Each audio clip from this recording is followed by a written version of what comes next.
চল মামা আজকে যাই ঘুরেই। ভাই ভাই তোমরা ঘুরতে নিয়ে যাও। ঘুরতে যাবি তুই? আচ্ছা ঠিক আছে, এই লয় চাবিটা উড়া, তারপর তোর ঘুরতে লয়ে যাম।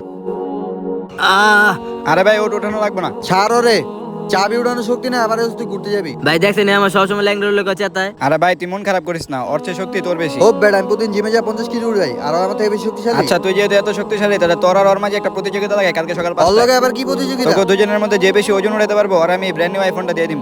মামা এই রেস তো আমি জিতবো, এক কাজ কর, তুই আমার ফোনটা দিয়ে দে। আচ্ছা এটা কালকে সকালে দেখা যাবে, এখন আমি আসি।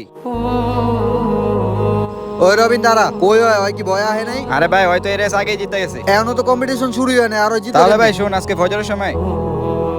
আরে ছোট তুই এত সকালে কই যাস? ফজরে নামাজে যেতেছি। আরে বাহ মাশাআল্লাহ ভাই, এই রেস তো তুই জিতছিস, এই নে তোর আইফোন। কি? ভাই শোন একটা কথা বলি, শক্তি কোনো জিমে হয় না, আসল শক্তি হচ্ছে যে ফজরের সময়টা ফজরের নামাজ পড়ে। থাক আসি। ভিডিওটি ভালো লাগলে অবশ্যই মাশাআল্লাহ লিখে যাবেন।